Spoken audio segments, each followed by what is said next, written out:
So how about that Super Bowl? How about that Super Bowl? I don't know. Were that I fucking close. fell asleep. I told you. I was I know. sleeping in the fourth quarter. I can't believe that. Of all people. I had a busy day putting together a swing set. You saw that. My son's birthday was Monday. I did. 5 hours of putting together, like, at least it was probably, no exaggeration, it was probably 700 pieces. I believe it. And Or it like wasn't even from screws IKEA, surprisingly. Here's either. the craziest thing. You have a board, okay? Goes into this board, okay? There's 2 screw holes in the board. And in this screw hole, they want you to put screw M09, and then in this screw hole, they want you to put M11. So there's 2, like, why? Why can't we just use the same 2 freaking screws into the board? I don't get it. Maybe they had a surplus or ran out. It was freaking China. Guarantee it was made in China. Damn China. Speaking of China, we're going to be Russian here pretty soon. We're all going to be. Are we? Yeah. I haven't heard anything about this. I heard you guys talking about it in the background, and you know me. What are the things that are off limits on this podcast? Topics. What topics are off limits? Politics. Can't go there. We won't go there. Right? But Super Bowl, did your team win? I did not have a team, but the team I was pulling for did not. Because? Well, they lost the game. Like, I'm not a person that ever thinks a ref or a call changes. He was blaming it on the refs. He was blaming it on the refs. I did it. I said, but that was a horrible, horrible pass interference call that they made at a very unfortunate time for it. Which one was that? The one inside in the fourth quarter. Yeah, inside 2 minutes. Yeah. That was the one. I saw the replays. Obviously, I know which one you're talking about. But I'm not a football fan by any means. I don't know all the rules, but watching the play live, I don't know all the rules. I don't know. Where's your man card? Yeah, no. But like penalties, like I don't know, what. But I watched that play live. I just took his man card. Hang on, I'm gonna take your man card. That's fine. And I just blew up your man card. That's all right. But I was watching the play live, and as it happened, I said, "Holy shit, what a play! Like that was awesome." And then I threw a flag. I go, "What the hell did I throw a flag for?" And then they called it, and I'm like, "Are you kidding me?" Like they let them play the entire game. So that play went through, and it was like impressive. And then it was like by the refs. Just like that. Done. Just like that. Done.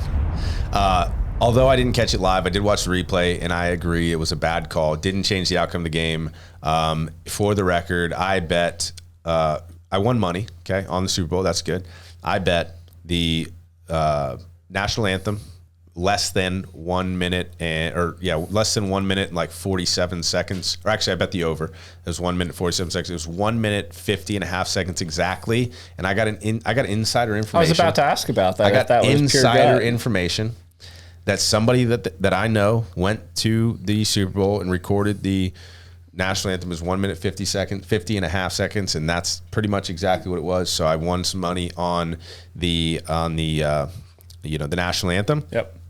I bet the Bengals straight up. So my team didn't win either. Okay. The team that I was pulling for. But I also bet you were on record last week saying you thought the Rams. I said I thought the Rams were going to win. Okay. But the value bet, right? The value bet was with the Bengals, right? I'm all about making money, okay? And so the Bengals would have made me more money winning. Plus, I think the NFL's rigged, so I was leaning on that. And I bet the Bengals plus points, plus 4.5. One could say the NFL is rigged because the Rams won. One could say that, right? Yeah. I don't know. And one could say that the Bengals won. I mean, the Rams won, but only by 3 because the NFL's rigged and they wanted the Super Bowl to be a good game. I think it could have been a freaking blowout. I think it could have went so many different ways. But the point is, I won money on the Bengals plus points. I lost money on the Bengals straight up, and I won money on the national anthem. And so overall, it was a winning Super Bowl for me. Even though I was sleeping, I make money in my freaking sleep, baby. Plus, let's go. The best part about the entire Super Bowl, halftime show. I won $100 by the way. $100. $100. But man, I am excited about our guest today. We just recorded the interview with him. You didn't really know him all that well before the interview. No. What do you think? Dude, this guy is awesome. I'm extremely impressed with him. Not just because of what he's done, but just kind of his mindset. You like his Lambos. Yeah, I mean, who doesn't like No, Lambos? Sean doesn't give a shit about Lambos. No, I mean, I like him, but it doesn't really matter to me. But just like how he carries himself, like his mentality, his realness, I think that's awesome because at the end of the day, like, everyone lives the social media life. You go on anybody's Instagram or whatever, like they look like they're the happiest people in the world. Meanwhile, they're absolutely miserable. Like this guy is just honest. He's real. And he admits his faults and lives up to them. So there was some great authenticity. There's some great things discussed. Last week we had Sandra, or the week before last we had Sandra. Last week we had Stephen Cooper.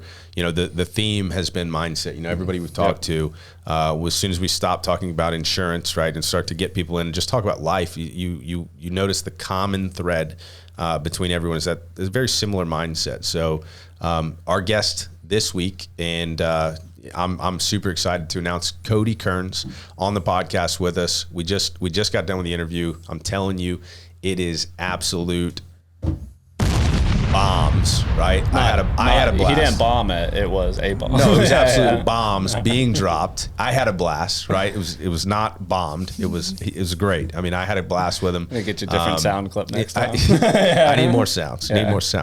But stay tuned for this. It's all mindset. It's all like failures into successes, the typical things you might see, but by somebody that's 26 years old, that is a multi-millionaire at this point, that retired his mom at the age of 26. You're going to want to stay tuned for this. You're going to want to check it out. We will see you after the break.